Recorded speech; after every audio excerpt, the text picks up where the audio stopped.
મજા આવી રહી છે? જમ્યા પછી તો એનર્જી હશે ને? ભલે જમવામાં થોડી વધારે વાર લાગી પણ એટલે જ વધારે લાગી હતી કે છેક સુધી બની રહી આ એનર્જી.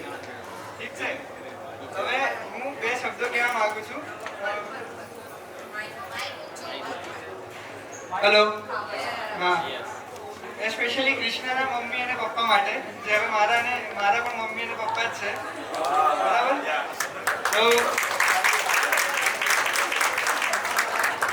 લાઈક સૌથી પહેલા જ્યારે મારી અને કૃષ્ણની લાઈક મીટિંગ થઈ અને એના પછી લાઈક અમે લોકો 2-3 વાર મળ્યા, તો જ્યારે હું કૃષ્ણ જોડે મળતો, વાત કરતો, એને સમજવાનો પ્રયાસ કરતો, ત્યારે એમાં મને પપ્પા અને મમ્મી બંનેની કંઈક ને કંઈક ઝલક દેખાતી, જે મતલબ મેં એ વખતે જ લાઈક ગેસ કરી હતી. અને ત્યારબાદ હું જ્યારે પપ્પાને મળ્યો અને મમ્મીને મળ્યો, ત્યારે મેં ફીલ કરી કે ના, એકચ્યુઅલી લાઈક કૃષ્ણાને એમને જે સંસ્કાર આપ્યા છે, જે રીતે અમારા ઘરમાં હળીમળી ગઈ છે, ઇવન બા જે છે, જે આટલો પાકો વૈષ્ણવ ધર્મ પાડે છે, તે પૂરેપૂરું લાઈક પપ્પા અને મમ્મીમાં આવી પૂરેપૂરું ઉતરેલું છે અને ત્યાંથી જ કૃષ્ણમાં પણ આવી છે.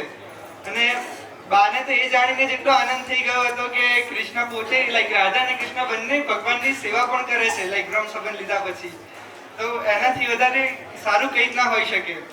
તો હું તમારો, અને હું એ પણ સમજુ છું કે લાઈક દીકરીને વિદાય આપવી it is not very easy thing, like it is very hard. But હું તમને આશ્વાસન આપવા માંગુ છું કે તમારે કોઈ પણ ચિંતા કરવાની જરૂર નથી. હું તમારા પુત્ર તરીકે રહીશ